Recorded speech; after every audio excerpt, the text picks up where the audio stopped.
Hello, hello, hello. Welcome back. Here we are. We're going to finish off chapter 2 in Tales of a Fourth Grade Nothing. Okay? We started it, got to finish it. So, no worries there. Remember the last thing we saw? Little brother got a package, okay, from the father's boss friend, comes over, gives him some. Yay!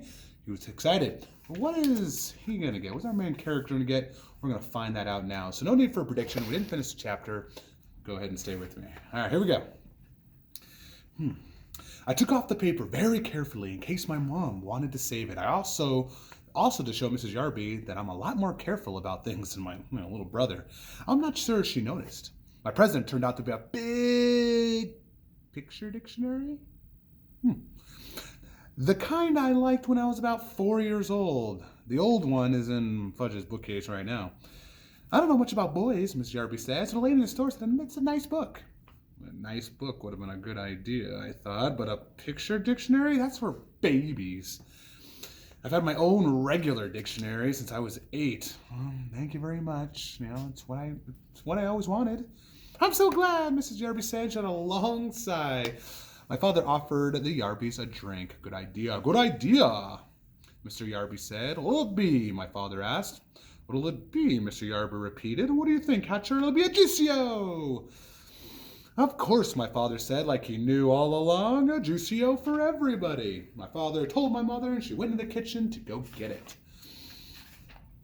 While my father and Mr. Yarby was discussing Juicio, Fudge disappeared. Just as my mother served everyone a glass of Mr. Yarby's favorite drink, he came back. He was carrying a book, my old worn-out picture dictionary, the same one as the Yarbys, just gave me. See, Fudge said, climbing up Mr. Yarby's seat book. I wanted to vanish. I think my mother and father did too. See book, said Fudge.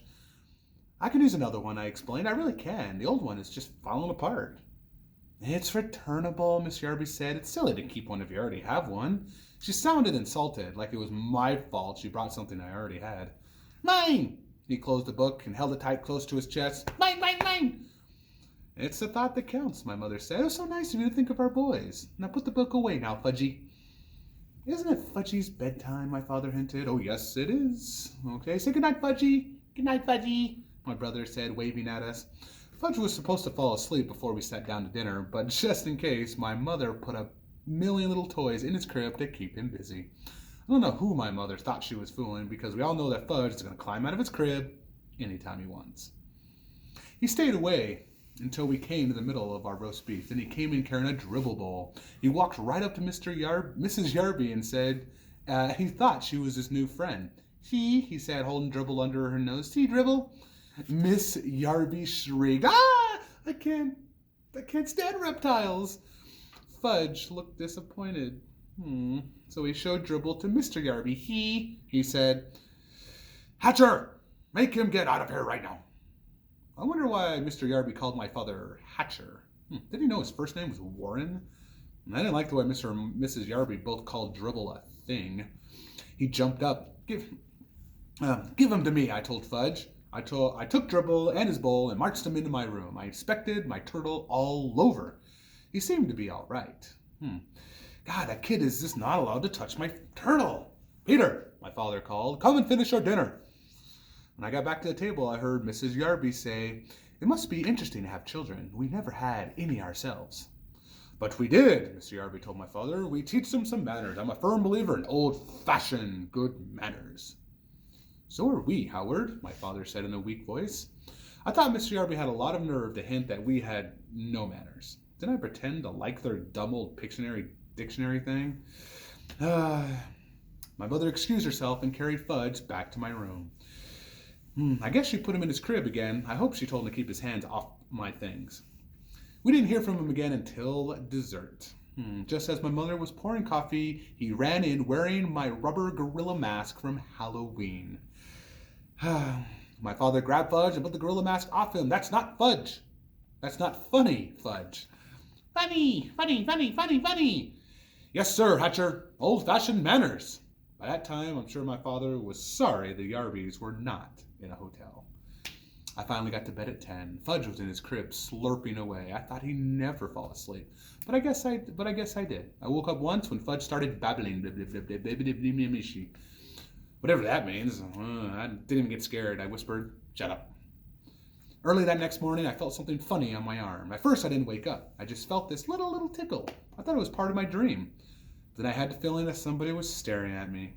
Fudge was standing over me, and Dribble was crawling on my arm.